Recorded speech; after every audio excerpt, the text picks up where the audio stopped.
Like we didn't come to die. We will not allow Pochettino. How can your whole weekend depend on one team? Yes. I mean, it's not possible. We won't allow that. Anyway, let's get into it, guys. So, Warm Up Plus FIFA Festival happened yesterday, right here on the forecourt of TV3. And it was Yao and Aniela who moderated the entire event. How successful was this? Tell our audience. I think that it was hugely successful. The major thing though for me was that a lot of the gamers actually came out to play, and they just showed us that. The thing about it for me was that many of them were not even looking at the money and what they were going to get at the end of the tournament. It was really just wanting to know who the best player is going to be, and wanting to beat the best player, and that's what it was. And I think that it was really good for me. I mean, this is the first time I'm seeing many of these gamers. I didn't know Ghana had quite a lot of gamers like that, but it's been hugely impressive. And I think that going forward, this should be something that we champion, and maybe we can get a few more people in there, one or two people who can join some of the guys who actually won, and we'll see how it goes. Aniela? Thierry, it was very lovely. I think that for me, the most important part was being let into a community, because you could tell, like I was saying, that the gamers had a community of their own. They may not have known each other by face, but they knew each other by name, and they knew just the tactics that they were going to use. So seeing them all together and rallying behind whoever it is that they support was very, very interesting. And the trash talking too was quite interesting, because one of Yao and I highlights, Ni Jomo, he's a 14-year-old. He came with his dad, he came with his 3 siblings. You know when he was making his payment, so I saw his name on the sheet, and he says, "I've paid." And I said, "I can't see your name here." He says, "No, my dad sends the money." I said, "Your dad?" He says, "Yes." I said, "Okay." So you just traced there and found out I was him. His dad came to stand there, and he was like, "Oh, Jomo, why?" So not even one year was impressing on him that he lost his first game 13-1. But I think that his siblings were just lost by what? Yeah, 13-1. 13-1. That wasn't even the only bad one in there, because Mbappe had defeated somebody 17-0. And he was player number 17. I think Nijomo took a lot of goals, because Andam beat him 8. Kobe gave him 13. Genie 2. And then Genie gave him 6. Yeah. So, Genie was a semi-finalist. Yeah. Yes. So he went home with a lot of goals. Wow. Yeah. And it was also interesting. I think 27 goals. Yeah. In 3 games. Yeah. And there was this other guy. I'm sure. You see, for your father to follow you to a program like this and your siblings, and pay for you, and your siblings. I'm sure in the area, he's the champ. Yeah, hard guy. Everybody go believe and pass. There was this other guy, Kojo, won every single game. It's like us now in the Premier League, and then finding out what it will be in Europe. No, we are not talking about us now. We are talking about 3Sports Festival. There was this other guy, Kojo, won, and true to his name, every game he just scored 1 goal. Oh, really? The group stage is 1-1, 1-1, and just saw himself. And he left, and he just left. Ooh. And we were asking some of them what they were going to do with the money. Big ups Henry, who won 3rd place, said it was going into his savings account. And Genie had said that he was going to give it to charity. And the boys were making jokes that charity is the name of his girlfriend. But it was very interesting. Also, special thanks going out to Molly's local bar. They came, Mavis's popcorn, the kebab, the yam. It was even in the rain. They were still there massively supporting, and it was very nice. I'll see that the program was Antia was yam. Yes, Antia was yam. They're too sweet. And Delish restaurant, Charlie. Yeah, big ups to Delish. Rice, Delish because Declan Rice. The rice was not. I think it's a production policy now. When we realize Aniela is going haywire, we'll just cut her off. We'll not allow her to bully us here. You are not behind the console and you want to steal Declan right into the festival conversation. Anyway, all in all, it's the maiden edition of the Warm Up Plus FIFA Festival. It was really, really, really good. And hopefully the next time that we, organize this, you would want to be here and witness greatness or witness a new champion crowned. I think that it wasn't just these pro FIFA players. It was also, our friends, on social media. It's Kali J, it was Mimpasem, President. Kojo Sheldon, also there. Oh, he lost. I saw him tweeting after what's his name? The winner. Wonder Kid. Wonder Kid was, announced by another account. He came under commenting plaintive, so this is the guy TV3 pitched me against. This is unfair. Wonder Kid even used Black Stars to beat him, in fact. Yeah, What do you mean Black Stars? As in Ghana. Ghana. Yeah, Ghana. When I controls Ghana and beat him about 5-2 or so. We beat him. Ghana vs PSG. PSG. YouTube, why did this? Anyway, so let's move on then. And like I said, the next time we do this, we'll ring the bells and hopefully you, Haken, and join us here, our TV3 or wherever we have the event. Let's go straight to the Black Stars, and that's where we spend the next 20 minutes or so, discussing the latest call-up. So if anyone has a list, if you can please just walk us through the list. What I can tell you though is Andrea Ayew is in there, in case you've not seen. Okay, so the list is on our screen and we'll get to it. Goalkeepers. So we'll take this one by one, okay? That is category by category. So goalkeepers. Lawrence Atizigi, Abdul Manaf Nuruddin, Richard Ofori. Any surprises, guys? I don't see why Richard Ofori should be in there. Okay. To be honest, I mean he hasn't played football in quite some time, so I don't see why it's in there. I mean this kind of template call-ups, I'm tired of. It's called out by friends. I am tired of these template call-ups. It's like there's some kind of a tunnel vision where they're just looking through the tunnel to pick up players. Because why is Richard Ofori in this squad? And what for? For what? For what reason? The last time I think I saw him actively in the Black Stars was 2021. Yeah, exactly. And for what reason is he still being That was when called he up? broke his arm. I don't see why he should be called up. Yeah. If they are calling him up because they are doing him a favor for not playing football or for what he had, but even what has he done for us to be giving favors with the Black Stars? I don't think that is a good enough call. Senior man. No, at all. Talk about senior man. We'll get there. Guys, Oreku, Aniela. I think before we continue, just one question to the Ghana Football Association. Why did we stop having press conferences for squad announcement? Remember there was a time CK Akono would this is the second consecutive time. Always come and sit down, explain why he chose every player. The media will have the chance to ask questions. I think your guess is as good as mine. If truly you claim that this squad has gone through thorough inspection from your executive council members or the Black Stars committee, or why should the executive council anyway be involved in selections? This is a technical decision. No, but I mean, you see, the thing is that that's what Riku is saying. Yeah. Just come out and explain why these players are there and answer questions, because you are supposed to be accountable to us. Of course. If you go and it fails, you you see that the most annoying thing about this whole thing is that at the end of the day, they would ask fans to come to the stadium. Exactly. So why can't fans question your decision for certain players that when you you called up? when you question what they do, they say you're against them. I'm not sure how I'm against you if I question what you're doing. I mean, we are here together. Yeah. If for some reason you see that I'm not doing anything right and you draw my attention to it, it doesn't mean you are exactly. criticizing The me. thing is, we It's all want it to do well. Exactly. If the Black Stars do well, my job gets better. Yeah. Your job gets better. Who wouldn't be more happy than journalists to be able to go Ghana out what's there? the point? I don't see why there should be so much antagonism over criticism. It doesn't sit well with me at all. So let's get back to the list. Atizigi, Manaf, Ofori. We've mentioned, or Yao has mentioned Ofori. Guys, do you have any questions around this? It's just Ofori that, as well. I side with Yao. Who should be in there? Who should be in there? You should be asking Richard Lekinson, who said he has scouted over 40 keepers in the past 2 years. If we're still calling a keeper whose last cap for the Black Stars was in November 2022, and who's come back and has not really been active in club football, then where is the other 40 Before keepers that November 2022, he had been absent for a year. Thank you. Yeah. So look at that theory. Like, seemingly, it looks like it's okay. For all you know, he may not even get the opportunity to play. Atizigi may be like, no, but you see, like fit to. So what's killing me about it is that if we are calling the best of the best, we should, because we shouldn't just look at it like it's just a friendly game that you're calling players to play. It's crucial. And that defeats your first statement about maybe he's just in there. No, because the thing is, we've seen collapse in national teams where first training injuries. And it means you may have to rely on him. Yeah, exactly. And seeing his name point. There, and it's too crucial. That's why I'm raising the question. There's no way Manaf would get a chance over Ofori if Ofori is on the bench. No way.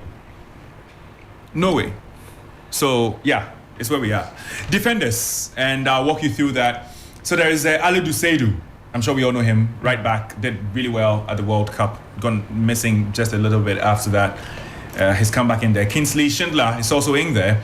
There's Stefan Ambrosius, Joseph Edu, Alexander Jiku, Nicholas Opoku, Baba Abdurrahman is back, Gideon Mensah. Guys, our defenders. I understand Salisu is absent and still trying to get match fitness, and so maybe why Nicolas Opoku is probably still in the squad. Tariq Lamptey also recovering from an injury, and Amate as well. So we do have quite a number of injuries, even for Baba Rahman himself. I would just confirm that a bit, but I had to check whether he started today's game that Paul played. There might be an injury concern for the Ghanaian left back who themselves are playing, but I'll just get you details on that pretty shortly.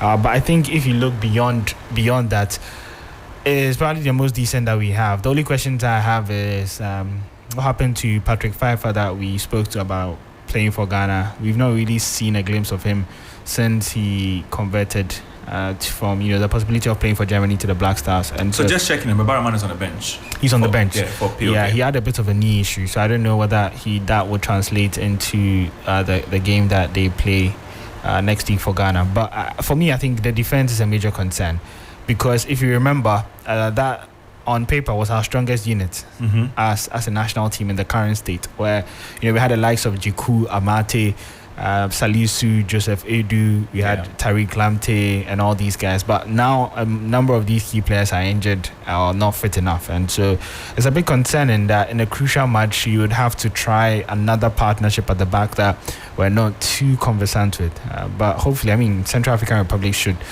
still win a game even without some of your key players, so there's really no excuse in the end. No excuse in the end. Aniela, any concerns here? I don't really have a lot of concerns. Considering everybody that's out, rightly so because of an injury. So I think that at this point we're just making do with what we have. There are still some good names in there, so I think I'm fine with the defenders.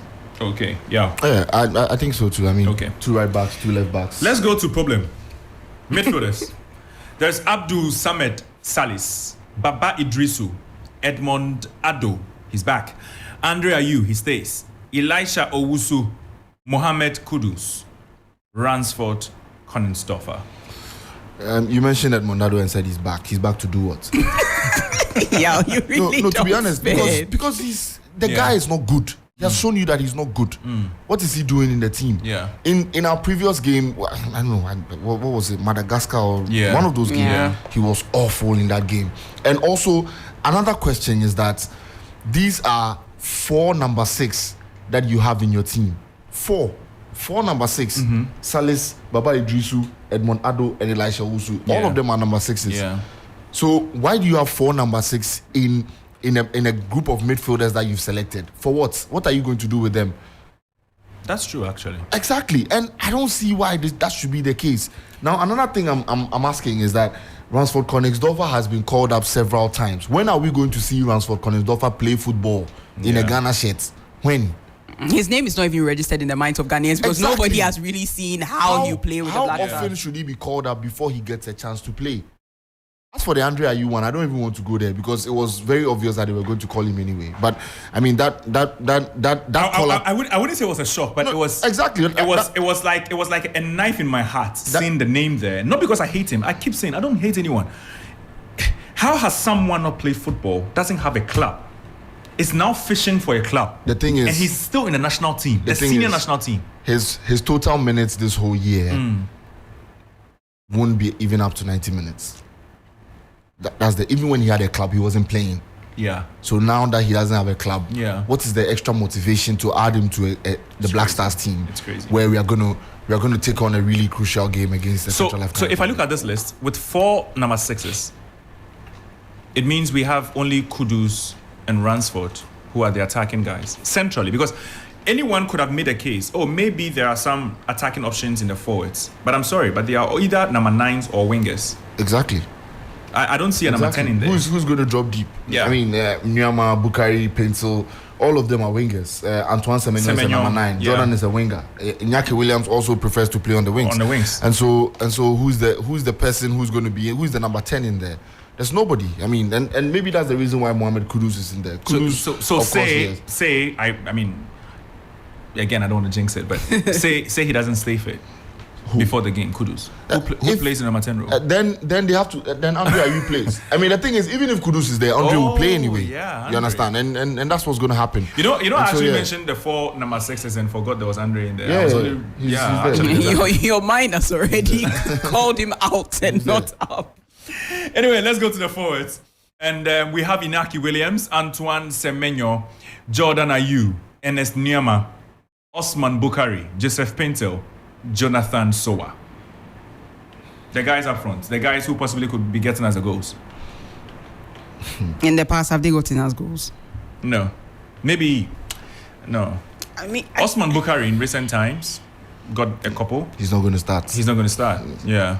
He's not going to start. Joseph Pintel is a big threat, as we've seen in games. He's not going to start. He's not going to start. Terry, we see these names, and they are not names that it's not as though we have not seen them before. But there's no excitement. I don't see them, and I see a threat. To be very sincere. But is there another call up that could have given you excitement? Is there another list anywhere? This is a national team. Really, the national team cannot be changed much. No, but then again, so we are missing a number of key players. Yeah. Amate, Pate, and a few Salisu and all that. So we know a number of them are out. The concerns have been those who have been included. Ofori so far, Andre Ayew. The forward line, I think no one has said anything. No, I mean, I think the forwards, I really don't have a problem. The only problem I have is Jonathan Sowa. I mean, this attitude. We had Kamal Sowa and now Jonathan Sowa. This exactly. Where's Kamal Sowa? Yeah, where is he? What happened to Kamal Sowa? All of a sudden, Kamal Sowa is not good enough to play for the Black Stars. It's just strange to me. Yeah. And this Jonathan Sowa, this idea of just throwing in one local player and leaving him there. Yeah. They called up Hafiz Konkoni the last time. Now it's Jonathan Sowa. Konkoni was training alone at the Crossport Stadium. He's just going to join the team and do nothing. So why then do you call them up? Because the thing is that there are really a lot of decisions that I don't understand, and that's why press conferences are important. Very important for the explanations, at least. But then again, I really don't get it. So can we go back But Terry, maybe Jordan will be assisting. When assisting who? He'll be assisting. He's assisting now. So please assistant expect some assist. What? Just expect some assists. You mean assist on the pitch? Assisting a goal? Yes. Oh, okay. Expect it. But not goals. Assist. But he's a forward. I mean, you can't trust your forward to get you goals. Not at club level. Not at club level. I think one of the reasons why I hear he's always kept on in the team is that he's a threat on set pieces. Yet I have not seen a single quality delivered. When was the last time we scored from a set piece? Yeah. I mean, and every time when there's a free kick, nobody goes close. Yeah. Jordan Ayew. If you're being honest, when was the last time we scored from a free kick? It hasn't happened. Yeah. Under Houghton, we scored 3 goals. In how many games? I mean, I don't know. So I was going back to Chris Houghton. When he was appointed, a lot of people said this is the guy that would stand his ground and would not allow anyone bully him. This is the guy that has seen it all in football and wouldn't fear the GFA Lions. But so far, selections, and for me, what is even more concerning is the results and the performances of the Black Stars since Chris took over. It's a 1-goal project, and it's boring. There's nothing to excite you when you're watching the Black. I mean, we are not. Okay, let me speak for myself. I'm not against the Black Stars, so in case anyone is listening, they shouldn't come at me. But it's just what the last year has been, or few months after Otoado. Otoado would open up. I mean, post Nigeria, we saw him at the World Cup. He will open up, he will score, but he will concede. This guy comes and wants to shut the back, and yet is not opening up any options up front. And it's almost as if the forwards can't be found. If they are found, then they lack the confidence to strike. Which is so worrying for a forward. Like, that's literally your position. You have one job up front. Does anybody remember the Black Stars of 2008? I miss those times so much. Does anybody remember the Black Stars of 2010? There's nothing really about the Black Stars lately. It's just... Anyway, maybe the World Cup is the last time, but we can't just point to World Cups and say that is when we want to blossom. There's the whole year round that you need to make an impression. Especially looking at our performance when we go there in the first place. Oreku, you've been awfully quiet. Are you sad? No joy. Sad? Oh, no. I mean, I'm just concerned that if this is arguably our most important game on the calendar year, because I think it's non-negotiable that we're at the Africa Cup of Nations in the next few months. So it is the most important. And so you can get an indication of how serious your team is from this moment. In a must-win game, we probably have to put our best foot out. If this is our best team, then I'm sorry, we're not winning the AFCON anytime soon. Oh, AFCON, you forget. You look around. You look around around this team, and there isn't really any confidence coming from anywhere. And you can make the case for injuries, but the thing is, in an AFCON that comes mid-season in January, you are sure to have some turbulence from clubs. We've seen that time and time again where key players will be forced to, kind of fake injuries. Some players may not be coming down. It all depends on how these European clubs value some of these players. But it's an occurrence that we've seen in the past few years. And so you can be assured that you might not even get all your key players for the Africa Cup of Nations. That's why it's important as a nation to keep your pool wide and open. If players like Ambrosius were getting minutes to the national team in some of the friendly games, by now they would have been accustomed to the team. People would have known them. Mm-hmm. If these Ghana Premier League strikers they want to call were genuine call-ups and had been immersed into the team some few months ago, all of these wouldn't raise eyebrows. But it's almost as if they just sit down and decide, okay, these are the interests that we have to please before they actually look at the slots left to pick players that they have to win the game. On paper, I think, we do have enough to beat Central African Republic. Probably enough quality up there. But my fear is if the game plan A doesn't work, what happens next? Okay. Because I think we have enough quality with our wingers, Osman Bukari, Painter up front, Semenyo, and even Jordan Ayew. They've all been in form, Iñaki Williams. But if these guys are not scoring, apart from Mohamed Kudus, I don't see where any threats will come from in the midfield areas or even via our fullbacks. But even beyond that, I remember when Chris Hughton was appointed and we had a discussion here on Sports Ultras. I was the only one resisting. I kept on saying that this guy's brand of football wasn't good. And I mentioned that we're only going for these caliber of coaches who they don't really have any options and no one is after. Mm-hmm. Because when we go for them, it's almost like we've saved you. So in a way, they are always under the duress of the FA. Okay. You think a serious coach like Heavy Ronaldo or Andre Ayew, who has played 90 minutes of football since March, in a game he must win, that his job is on the line? No serious coach will do that. And for me, I don't know how people can defend that.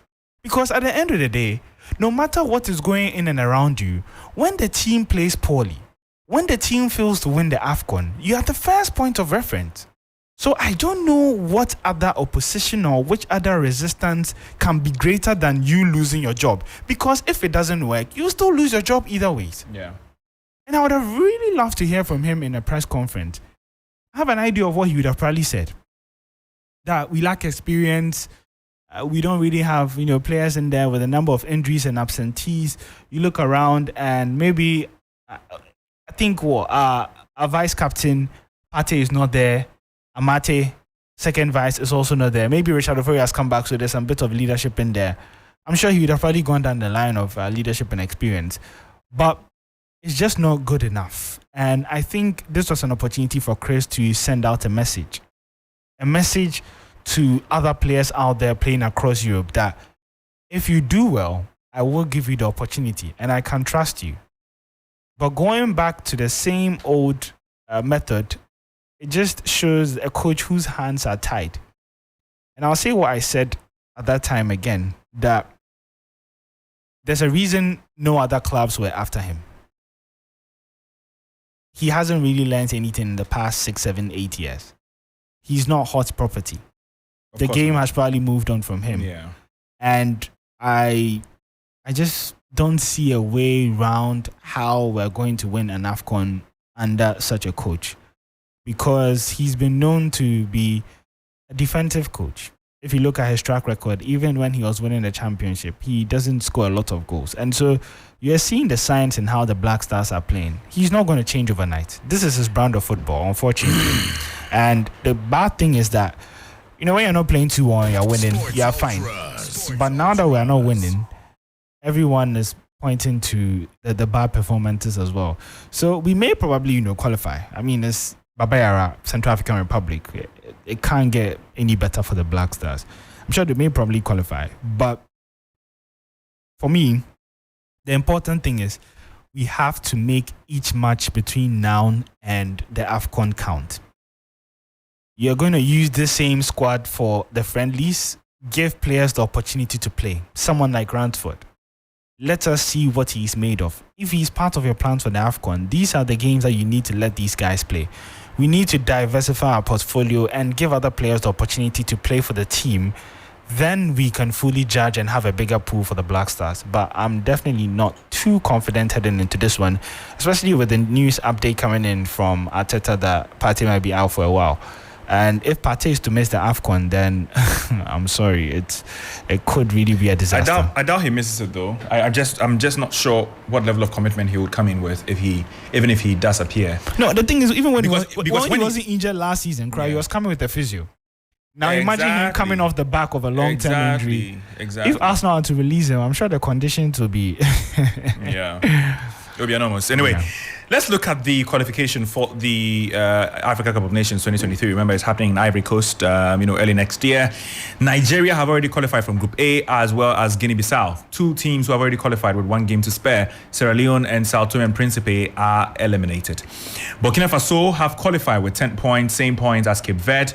Togo and Eswatini, are out. And then there is Group C that has it still open to 3 teams. Namibia are leading there. There's Cameroon with 4 points, and there's Burundi with 4 points as well. Top 2 qualify. Kenya are out, 0 points.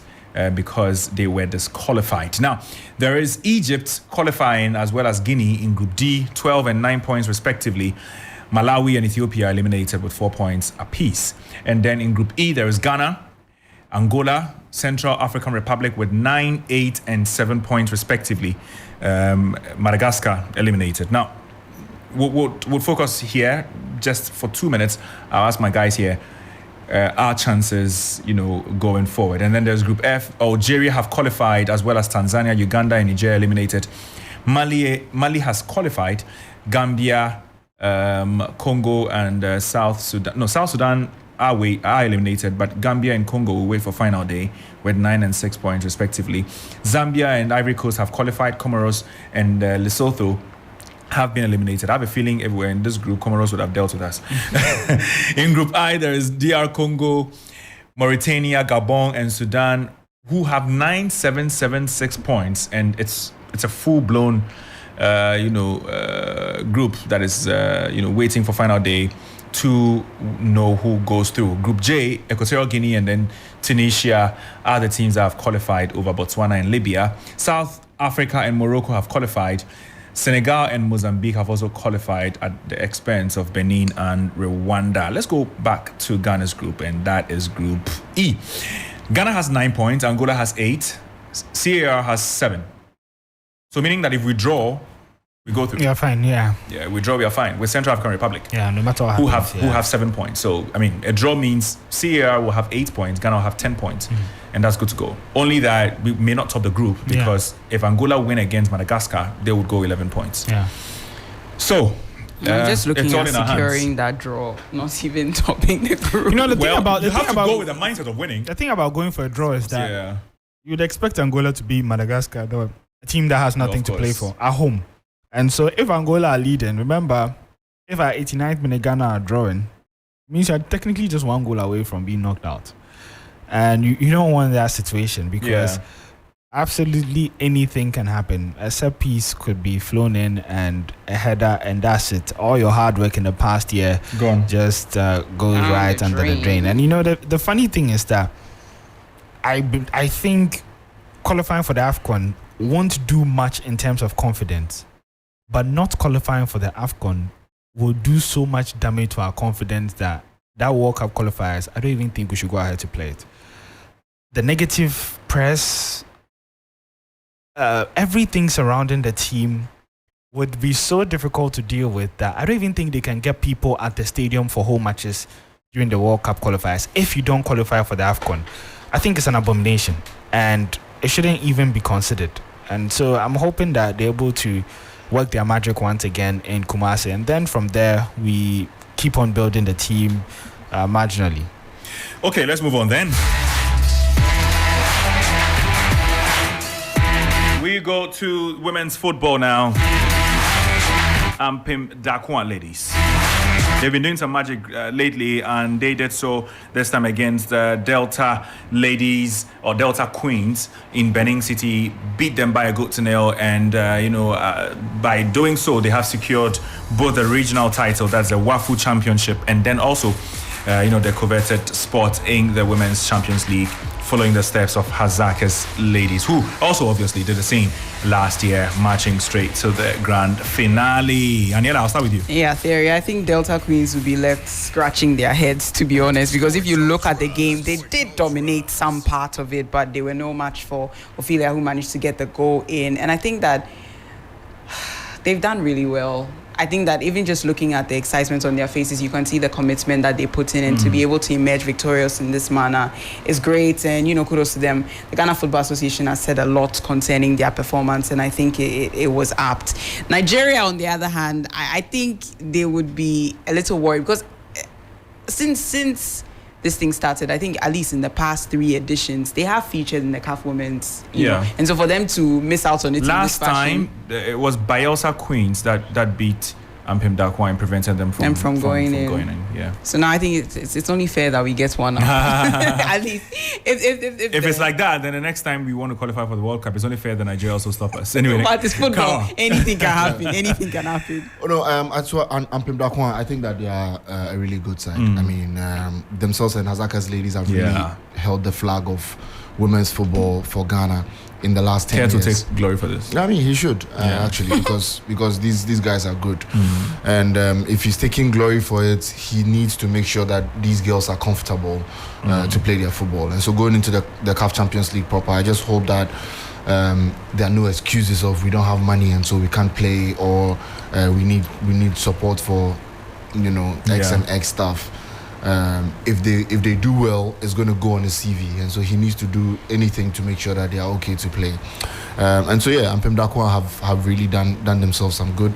I mean, winning a trophy like this it doesn't come quite often. Yeah. And so they've done it. They need to head into the competition proper with some confidence that they can go out there and show themselves out. I know the Egyptians and then the South Africans will come up tops. They would try to do anything to win the trophy. But Ampem Dakwa ladies, I trust and believe that they can make Ghana proud. Oregon. Good job. Not too impressive once again, because Oregon is so hard. No, I mean, let's just be real with our standards. Hazaka's ladies on their first try, maiden edition, did better by going to the final of the actual CAF Women's Champions League, and lost in the final against Mamelodi Sundowns. So good job by Ampem Dakwa, but I'm sure they would accept themselves that the job is far from being done. They're now going into the real proper league where the lead teams are. This was almost like a qualifier. Now the real test stands. And for me, I would be impressed if they're able to surpass what Hazakas have done, because that is the marker now. It's rather unfortunate that the first team it's a fortunate thing for me, because if the first team that attempts to go to this competition ends up being runner-up, then that is your level right now. That is where you have to aim to be. Ghana cannot qualify for a World Cup, reach a round of 16 stage, and then the next time they come to the World Cup, you say, yay, we are glad to be here. So when we are knocked out to the group stages, it's cool. The aim is to do better than you did last time around. So for me, good job, but there's still a lot more to do in Ivory Coast. They have to do better than Hazaka's ladies, and that is to win the trophy. So that's the mindset I believe they have to go there with. Okay.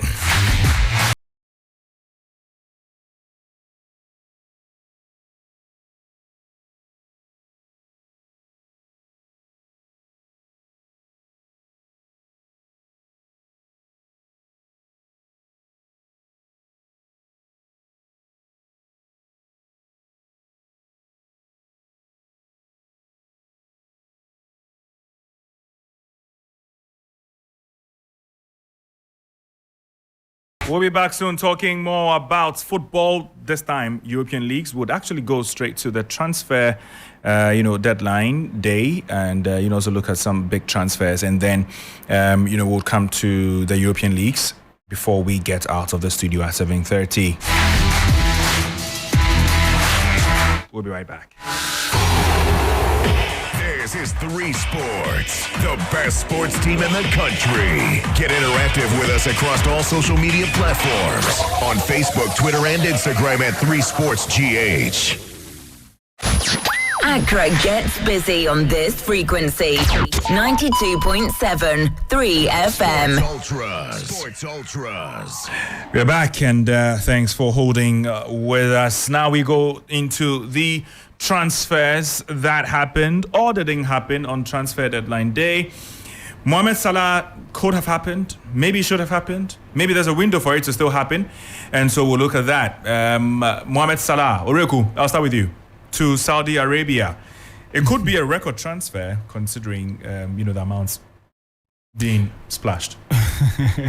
This is what we call life-changing money, and I think the selling points for the Saudi Arabia players, especially when it comes to Muslim players, and you notice that a lot of them have moved to that region, is that it's really the holy grail for them. And imagine retiring in Saudi, where you get closer to living stress-free life, no taxes, very good wages, and your religious life also gets improved, and you get really glorious atmospheres in the pilgrims and all that. And so there's that added bit for it, especially when you're dealing with Muslim players. But for Mohamed Salah, I think he will stay at Liverpool, because I just believe that the club have done a lot for him. Remember when he joined them some years back, it was a big risk, a big gamble, because he had already been at the Premier League, where he was quote-unquote unsuccessful with Chelsea, although he was a very young player. And so taking that risk on a player to come back and improve again, it was something that you didn't really see coming. And for me, and I would have never envisaged that this would have been the impact of Salah. He's gone on to really rewrite history and would probably retire as the best African to play in the Premier League ever. I think he's more obsessed to break more records at Liverpool. The deal might have come too soon for him, and the real catch is the fact that if you look at Liverpool's situation, if he leaves now, what happens to their squad planning? Yeah. I think that would erase almost all the good things that he has done for the club. And this is a player who cares about the legacy of Liverpool. I think he's on course to probably get a stand named after him, or even get a statue somewhere around the club. And so he would want to stick with that loyalty. After all, he's still the highest paid player in Liverpool, and he was one of the few guys who actually made them break their wage structure for him. And so they value him highly, and he's extended his contract recently as well. So I just don't see him forcing a way out. Deep down, maybe he would have loved to go to Saudi, but I don't think he would put pressure on Liverpool for him to leave. Okay, now we'll look at some other deals, that were firmed up in this particular transfer window, big ones. One of them is not doing so well at Chelsea. That's Caicedo. Aniela should be happy. Oh no! But, I'm actually rooting for Caicedo. Nobody asked for your. Nobody asked for your. I want him to do well. I really want him to do well, and I'm really praying that he will come good. The same way we also praying Havertz. I remember how you guys used to rhyme. You were about harvesting rice.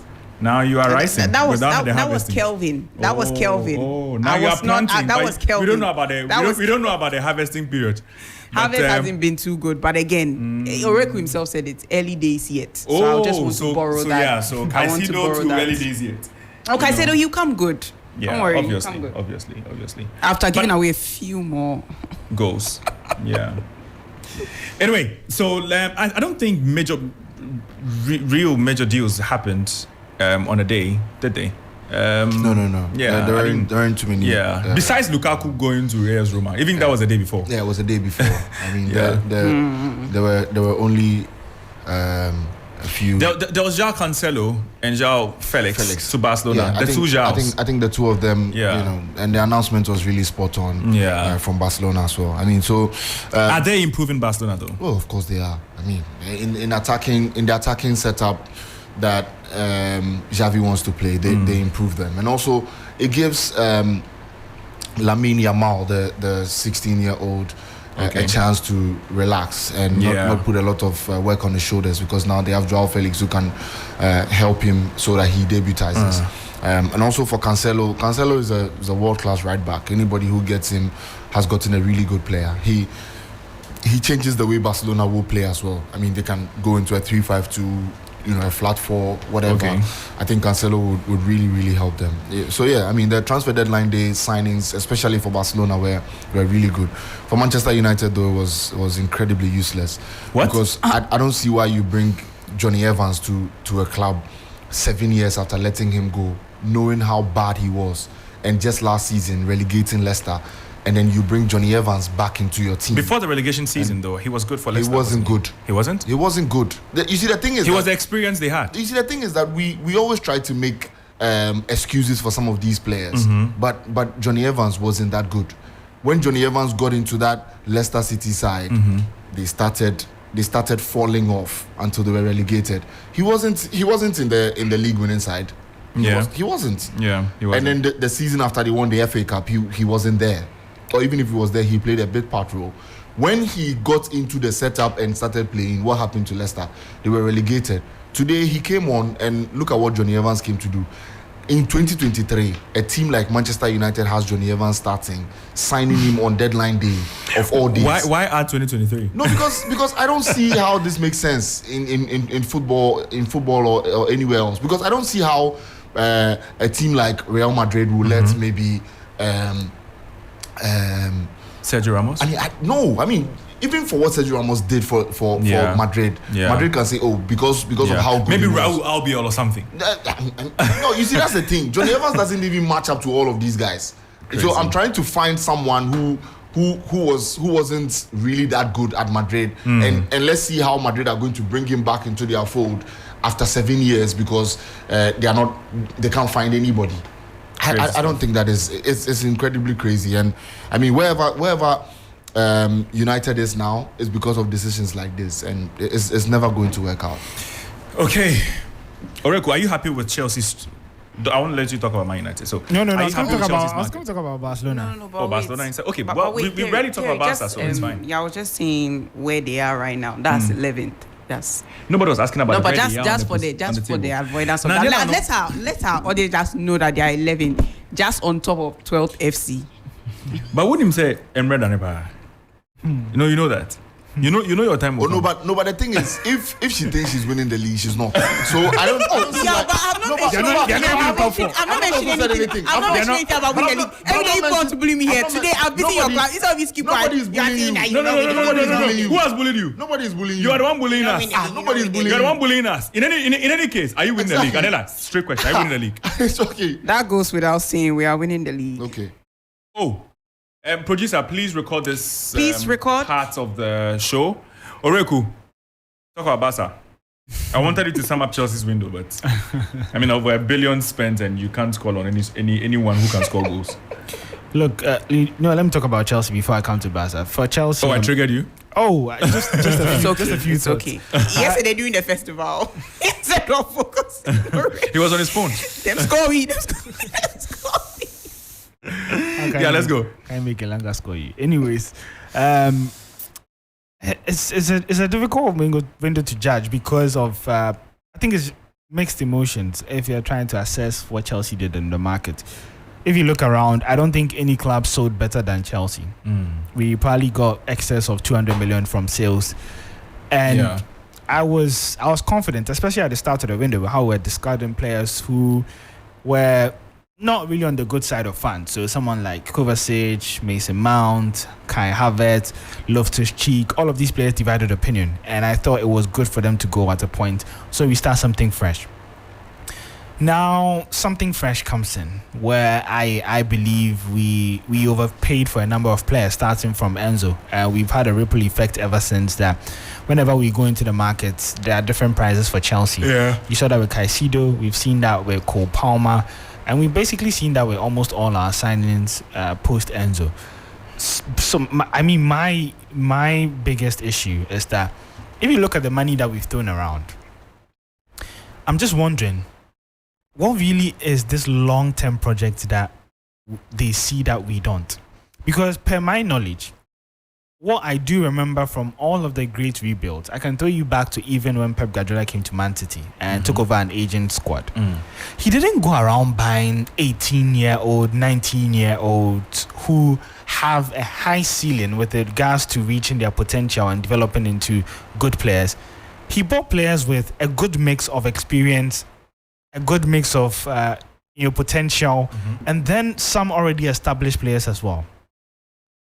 But for Chelsea, for some funny reason, if you look beyond Raheem Sterling, we have Moreira. We have Angelo as a right winger. We have Cole Palmer. Madueke. 4 guys all within the bracket of 18 to 22.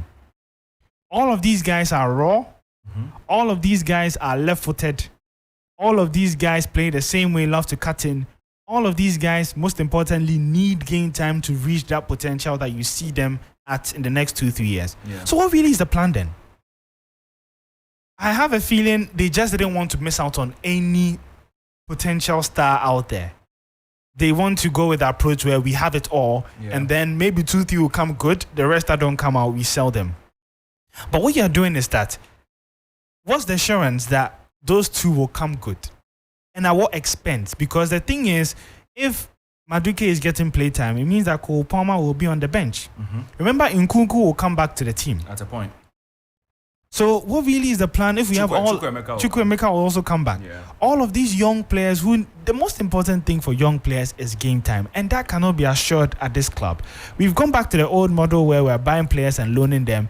And we're not really gaining anything in the now. Because unlike those times, we had experienced players and the loan was sensible.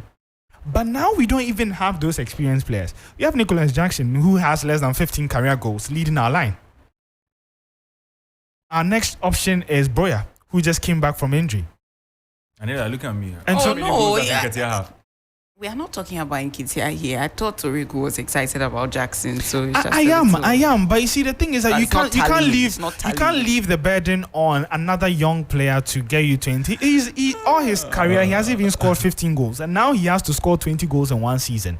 I don't even think it's realistic in the first place, and that's the danger, because now there's pressure on all these young players for them to deliver. And for me, that's my fear, that Chelsea have overthought and gone way too ahead in the future that they've forgotten about the now. Then is that really thinking or not thinking at all? I mean, I see where they're coming from, thinking for the future. Of course you do. But you also need...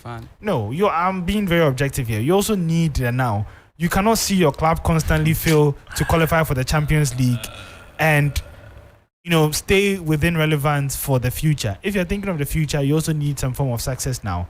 And I just feel Pochettino has put himself in a really precarious situation where now he has to win with a squad that I don't think looks good enough. But it's still early days yet. As I said, a couple of injuries, to the players, Reece James and all that. If they do come back, that could make the difference for the team. And that wraps up my chapter on Chelsea. Just quickly on Barcelona. Barcelona have a way of making their transfer windows look good. On paper, it will look like, wow, how did they manage to pull off that? But if you really look at it, in the next 2-3 years, none of these decisions is going to have an influence or impact on them. I say this because, yes, you've managed to bring in Joao Felix. You've managed to bring in Joao Cancelo. But after this season, yet another question mark. Deco wasn't keen on Cancelo at all. He didn't like his type of a right back. I don't even... As a sporting director, I don't even know what you're loaning a 27, 28-year-old player for. There's no obligation to buy, and so it's kind of strange with that deal, what they're looking to achieve.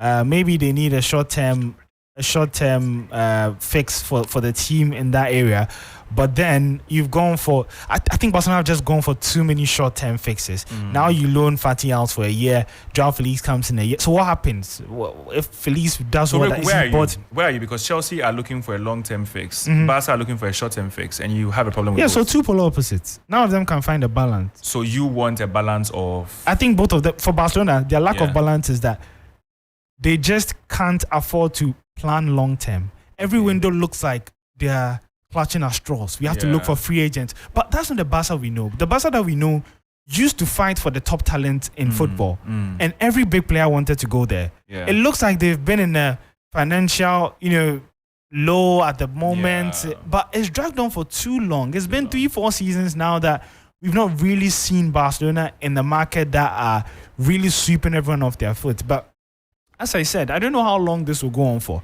But it's another transfer window, another short-term fix for Barcelona. I don't know. Maybe their financial struggles will end at the end of the season, but I just don't see when exactly all of this will come to an end for them. Anyway, talk about clubs that are being mismanaged. Sports Ultras. This is 3Sports. This is 3Sports, the best sports team in the country. Get interactive with us across all social media platforms on Facebook, Twitter, and Instagram at 3SportsGH. All right, so let's call back the predictor for last week. I'm talking about But Terry, before we go into the predictor, you were talking about how Chelsea is being. I don't know. Ulrich was talking about how Chelsea is being mismanaged and all of that. But I honestly think that what Chelsea is doing now is what should happen to Manchester United, and Manchester United should go to Chelsea. How? Because Erik ten Hag needs someone to sign for him, and Pochettino needs to sign himself.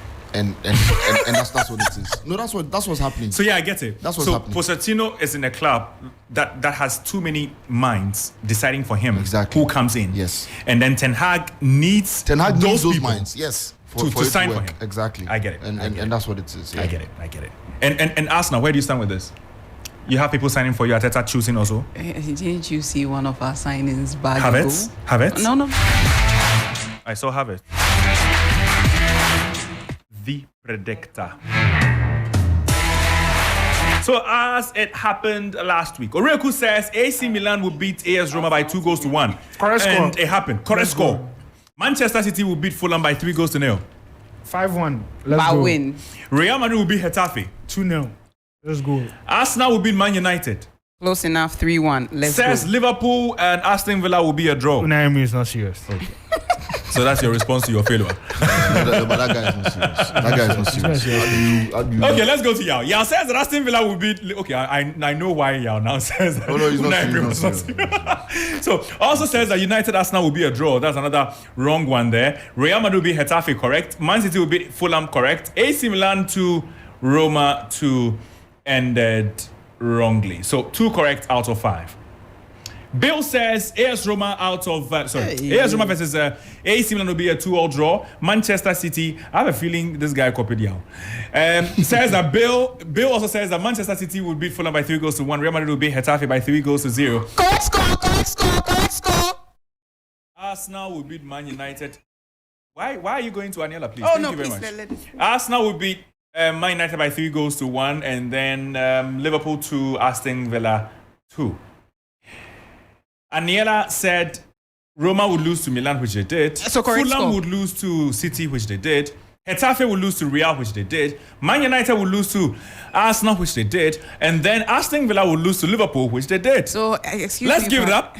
4. 5 or 4? 5 out of 5. No, 5 out of 5, actually. That's it. I said, you see, I said it. Bill, I told you, this is not my prediction. Roma Milan was not my prediction, and you kept it. How is this even right? So whose prediction is it? No, I remember saying, okay, you weren't here in the studio last week. I said he made a mistake. It was Milan 2, Roma 1. He's made a Roma 2, Milan. How is this no right? evidence. You go explain, Taya. Manchester City will beat Fulham by 3-0. Real will beat Getafe. Arsenal will beat Man United, and then Liverpool will beat Aston Villa. Between Bill and I, we know that I got 4 out of 5. So there, you the Noreku did it, or you won't make Arsenal beat United? Oh, not we said we want. We but were objectively predicting. Okay, there's Roma losing to AC Milan according to Kelvin. Manchester City beating Fulham by 3-1. Real Madrid will beat Getafe by 3-1. Arsenal will beat Man United by 2-1. Liverpool will beat Aston Villa by 2-1. So these are the predictions by Mr. Owusu Ansa. Now, just to let you know, from next week, you'll be cashing out on Sports Ultra. So if you keep listening, I have money for you. I'll be sharing money on the show. So just stay tuned. At some point, 4 different times in a show, I'll let you cash out. When I say cash out, I mean you earn some money by contributing to what we do here. So I'll tell you more about it next week. It starts next week though. So tell your friend to tell your friend to tell your friend. The next week we'll be sharing money on Sports Ultras. Money will be going round. Is it just the listeners? Just the listeners. Oh, okay. Just the listeners. But for now, we will take a quick commercial break, and then of course we'll go into European leagues. And gladly so, Aniela will not be part of us.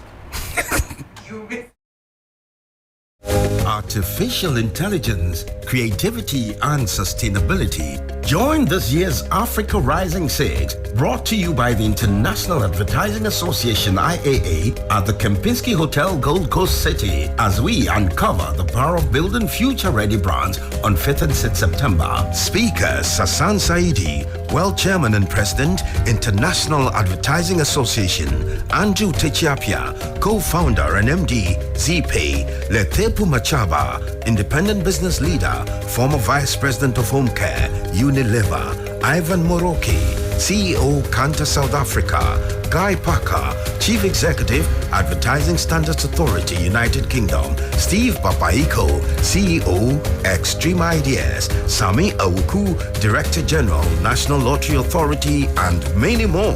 This conference is sponsored by Margins Group, ZPay, Google, MTN, GOIL, and NLA, Media Partners, CNN, Media General, Graphic Communication Group. Register now at www.africarising.iaaglobal.org for more information, or contact Nanajwa on 0242-528-431 or the AAG Secretariat 0244-440477.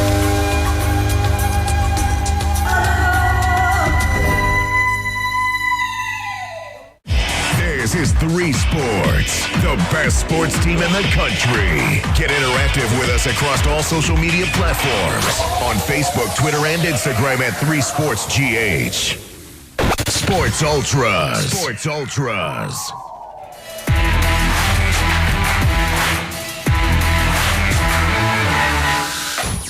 Accra gets busy on this frequency. 92.7 3FM.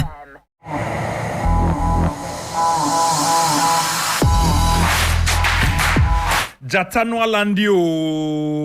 Alande, the best online betting platform offering you a variety of games ranging from sports, casino, virtuals, and your favorite aviator is finally here. Take your chance on our daily, weekly, and monthly jackpots with up to 11 million Ghana cedis to be won. You could also play our free-to-play games and win up to 50,000 Ghana cedis every day. And yes, it's free to play. Simply visit pridebet.com.gh to make your first deposit and enjoy our 100% up to 500 Ghana cedis welcome offer. India grow, Pride Bet. Together we play. Regulated by the Gaming Commission of Ghana.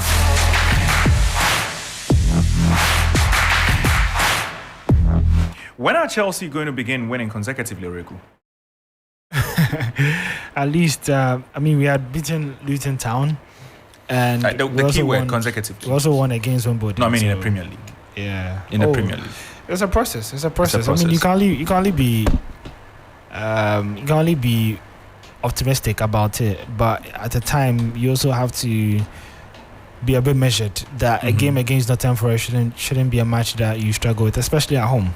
And if you watch the game, you would have realized that Chelsea struggled to really create any great opportunities. I think the best chance of the game fell to Nicholas Jackson, something that I think he should have probably converted, but it's rather unfortunate. I saw that chance later. I said, I watched the game later, and it was second time he's missing a chance from the same spot. Yeah, against Liverpool was very similar. Very similar. Yeah. You need to be clinical, especially in the Premier League.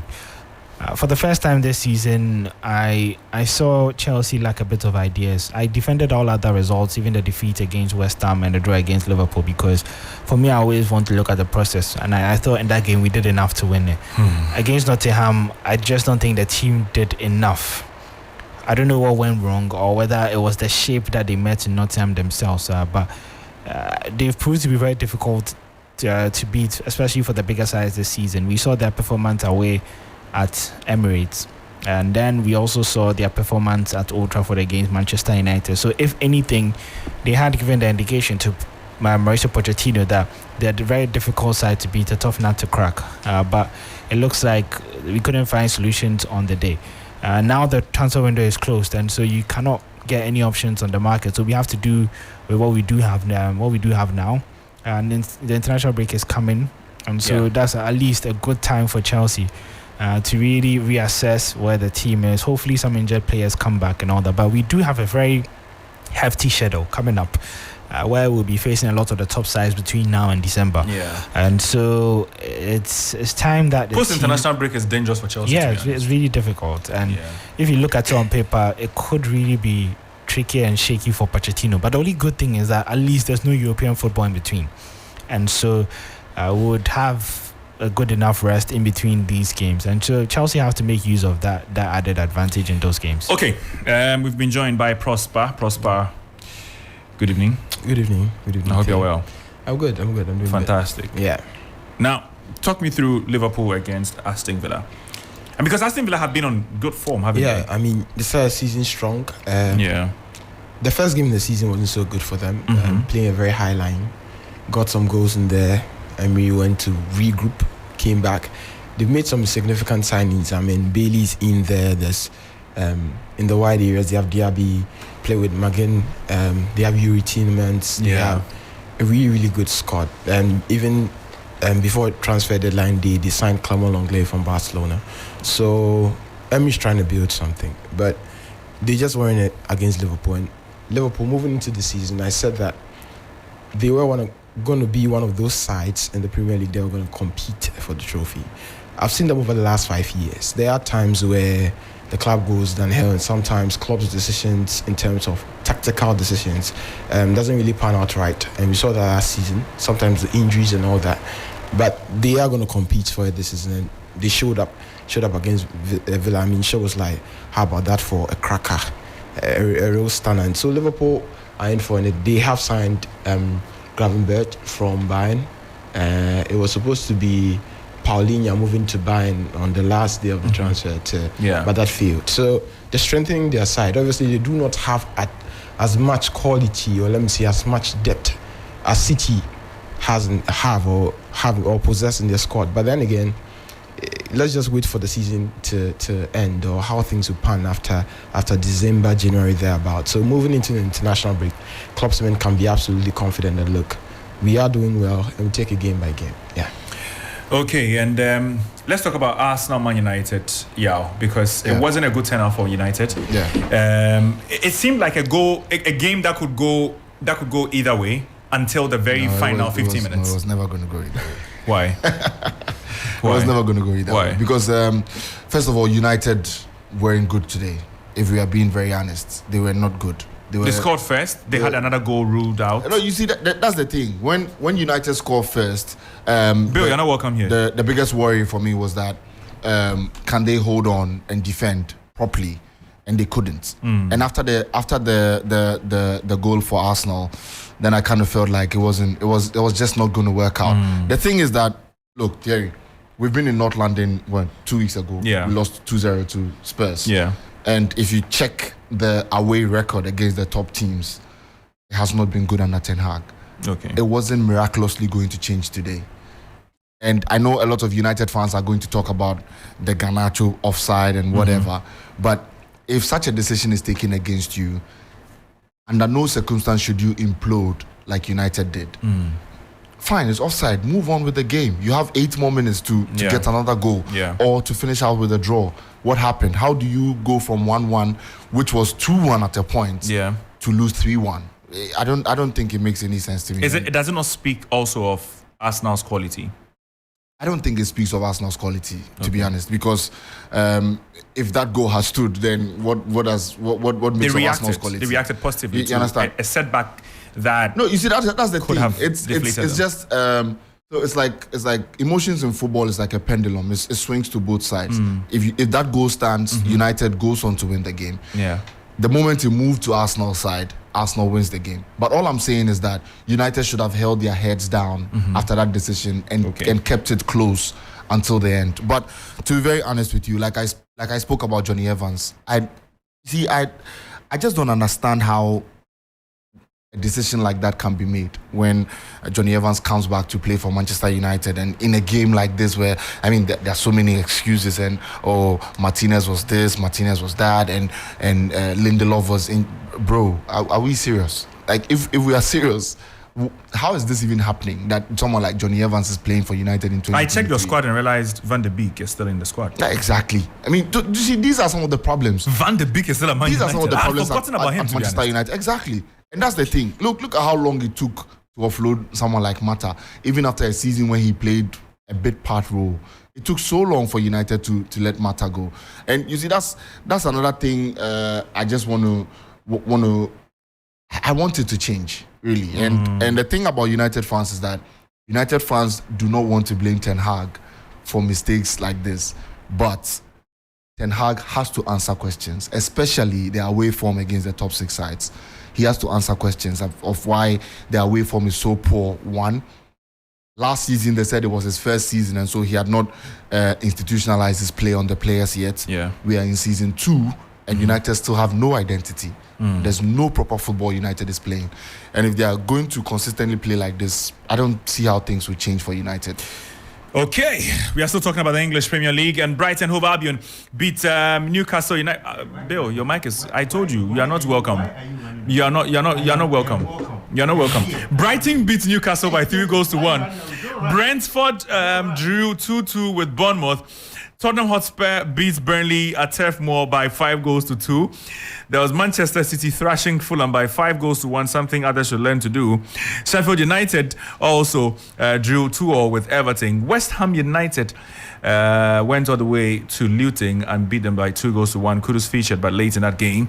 In other results, Crystal Palace also beat Wolverhampton Wanderers by 3-2. And Bill is still waiting, but he's not going to get his 10. But we move on straight to some other leagues, and what should it be? Let's do the... Okay, great. So we'll go La Liga. Real Madrid, and it was Getafe who Real beat Getafe by 2-1. Bill, you're distracting me. Go back to where you came from. You are not speaking. So Joselu had gotten a goal. Mayoral got the first goal for Getafe. Joselu got the equalizer, and who else? But the shining star, the new golden boy, that's Jude Bellingham getting the winner for Real Madrid against Getafe. Bill, go back so we can continue our conversation. Thank you very much. Go back to where you came from. Yeah, let me start with you. Bellingham getting the goal again. Oh, I mean, for a player like Jude Bellingham, I think that no qualms here about how good he's doing. He's been England's brightest spot. And you see, the thing about Bellingham for me is that what kind of ceiling does he have? Yeah, the last time he's good. The last time I was reading how someone was talking about the marketability of Jude Bellingham and how he could potentially be bigger than David Beckham if he keeps up. Yeah, he could if he keeps up performing this way. He's young and he's doing it exactly. And bigger than Pedri. The only thing is that he just needs someone. He needs someone. Yeah. He needs to change his outward brand a bit, and if he does that, he's going to be one of the most incredible players in the world. David Beckham had to do that at a point. Yeah, exactly, and that's what helped him. And so if he's able to do that, I mean, I think that all the best to him. Yeah. Prosper. Yeah, I mean, Getafe are that great a side, that difficult a side to play against in La Liga. Sit back with tight spaces. Barcelona's opening game, they played against Getafe. Frustrating game for Barca. Xavi said that La Liga wasn't nice anymore. Yeah, I mean, it's a really, really physical side. They're throwing tackles in and out. So it had to take over 90 minutes for Madrid to get a win. So it lets you know how tough Getafe are a side and how frustrating they can be. But Bellingham has been absolutely incredible. I mean, 5 goals and an assist. And mention him again. Bellingham. Yeah. You said something else. Bellingham. Twice. I said Bellingham. Anyway, Oreku. Real are toasting and Bellingham is cream of the crop.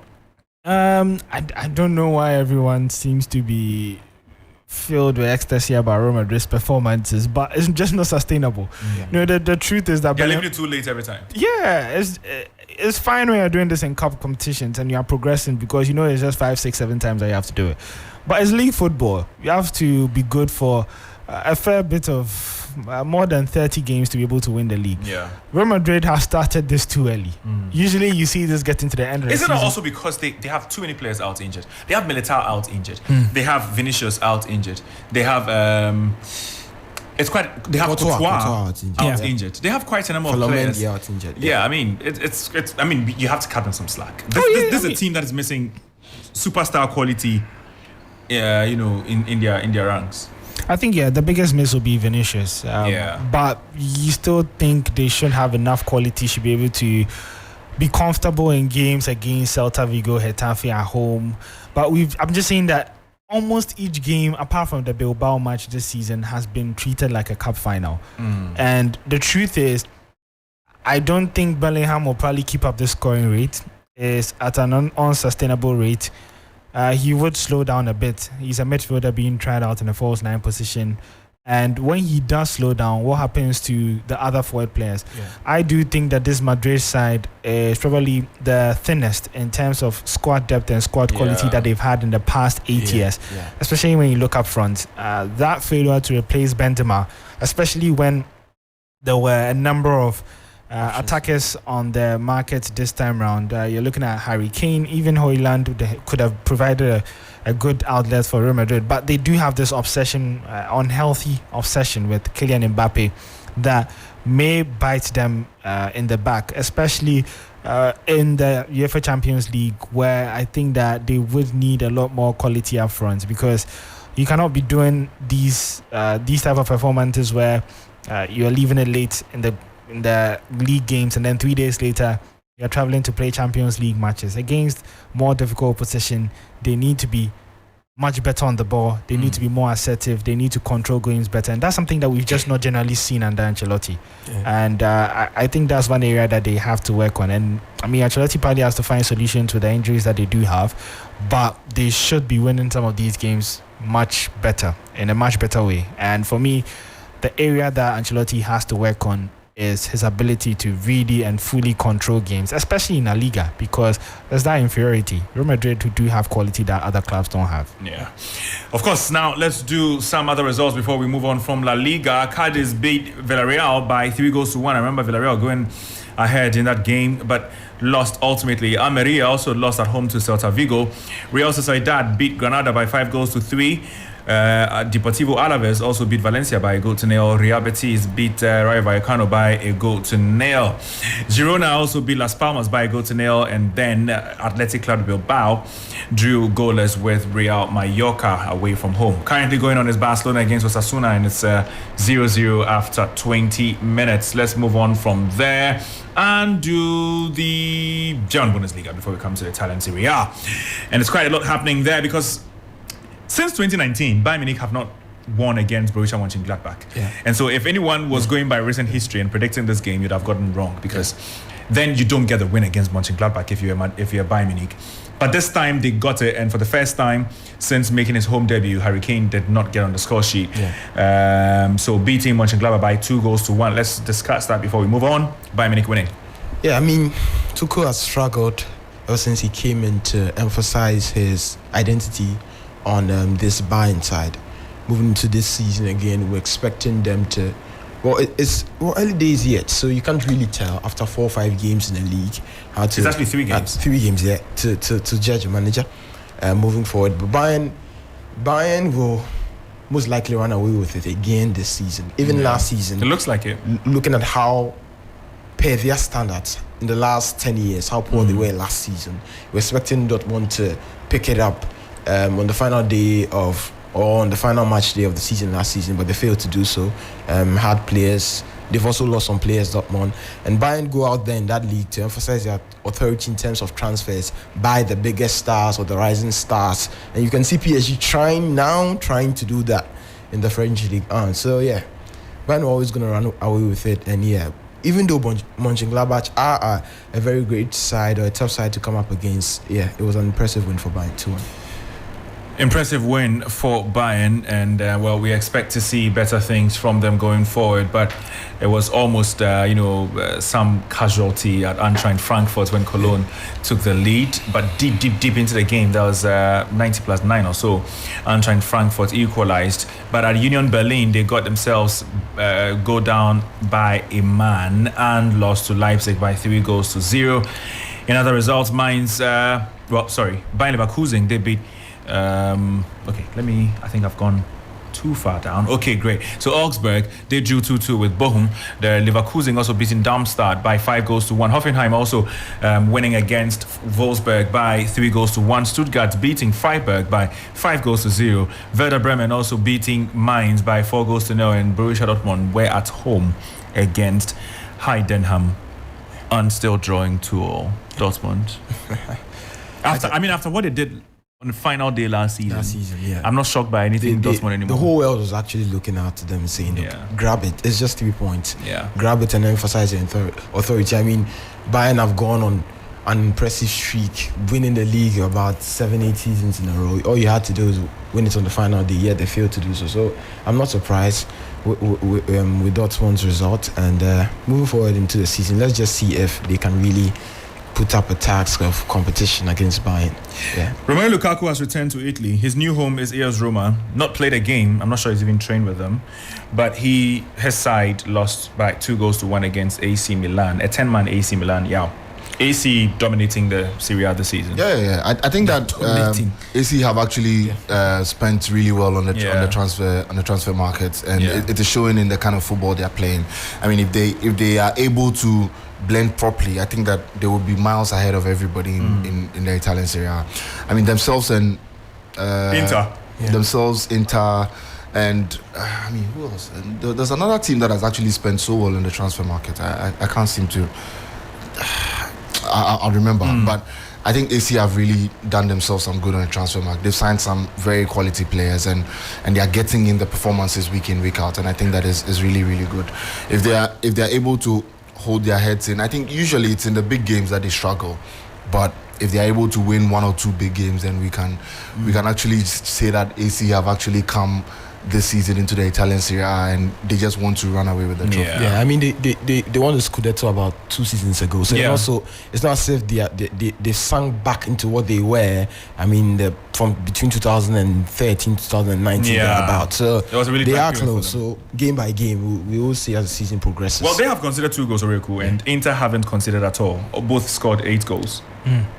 I think the funny thing about the Italian league is that although I believe genuinely that the overall quality has dropped in the past few years, they are one of the most competitive and interesting leagues in Europe with regards to their title races. One time you're seeing Inter Milan winning, another time is AC Milan, another time is Napoli, and this is all behind that bit of domination that we had with Juventus. And so realistically, you're looking about 5-6 teams always looking out to compete for the league title, and that's what makes it interesting, because you just cannot predict who will be coming out of the blocks really strong at the beginning of the season. But early indications show that it would probably be a Milan fight, probably between Inter Milan and AC Milan. But you cannot also rule out the defending champions, although they've gone under massive changes with losing their coach Spalletti and all that. But I do think that it's still one of the best leagues with regards to title races and the unpredictability involved in it. If I was to pick an outright winner at the end, I think from what I've seen so far, AC Milan have looked really confident. Inter Milan also have. I do see it between those 2 teams, but you also cannot count out Napoli just because they are defending champions. Of course, you cannot count them out, but they have lost 1 game so far, and it came this weekend against Lazio. So let me just take the opportunity to run through what the results have been in the Italian Serie A. Sassuolo beat Hellas Verona by 3-1. Udinese also drew 0-0 with Frosinone, and then Bologna also beating Cagliari by 2-1. Lazio beating Napoli by 2-1. Atalanta also beating Monza by 3-0. Juventus just missed a penalty but are still leading Empoli by 1-0. Lecce are also beating Salernitana by 1-0. Torino beat Genoa by 1-0. And then there's Inter Milan, who also thrashed Fiorentina by 4-0.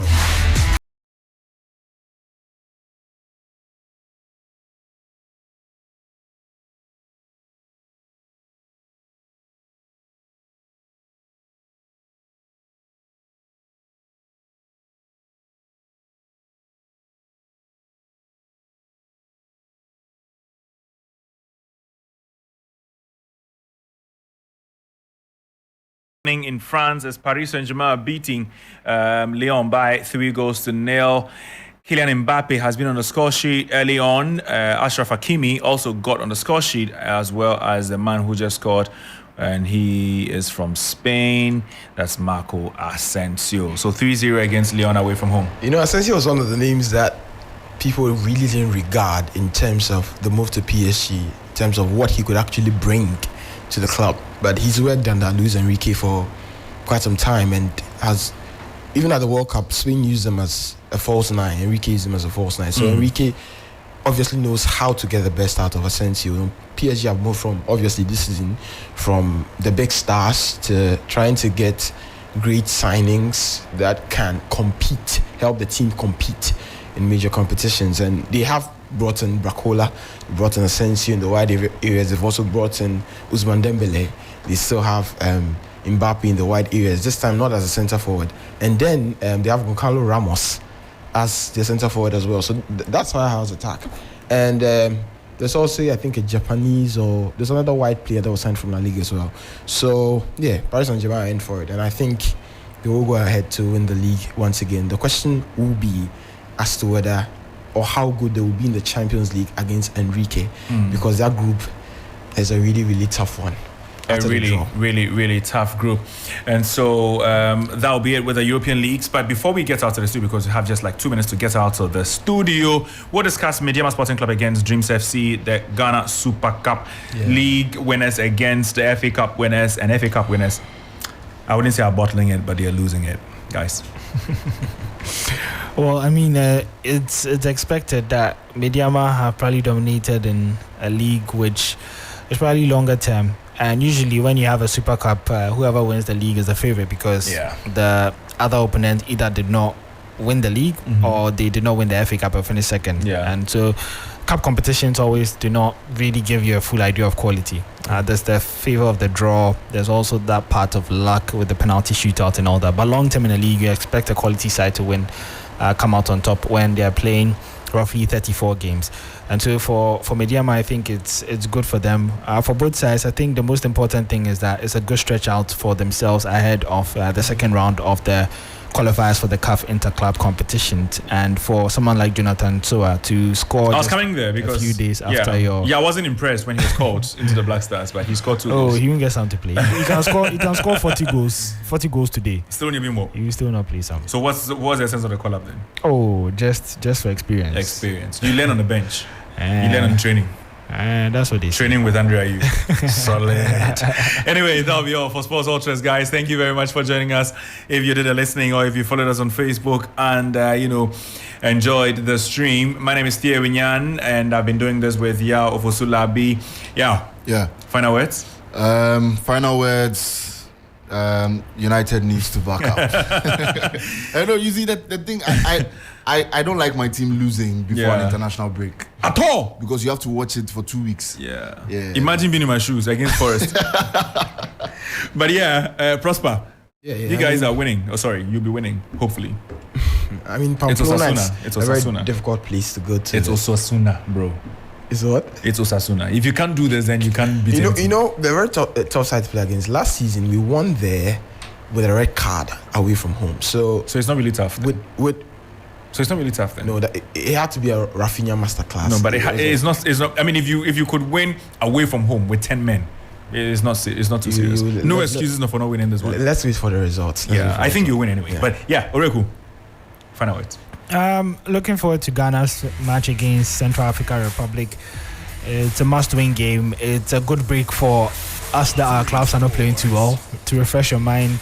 And hopefully you don't see the stress being compounded by Black Stars. And we just get the job done and qualify for Ivory Coast in 2023. All right. Thank you very much. And thank you if you're listening as well. Big thanks to the production team, Fosti, Anti-Fosti, No Size, and Billy Shen, who also helped in the production room and, of course, managed our social media. Big thanks to you.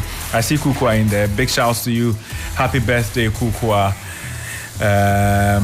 Yeah, that's where it ends. Thank you very much. We'll catch you same time next week.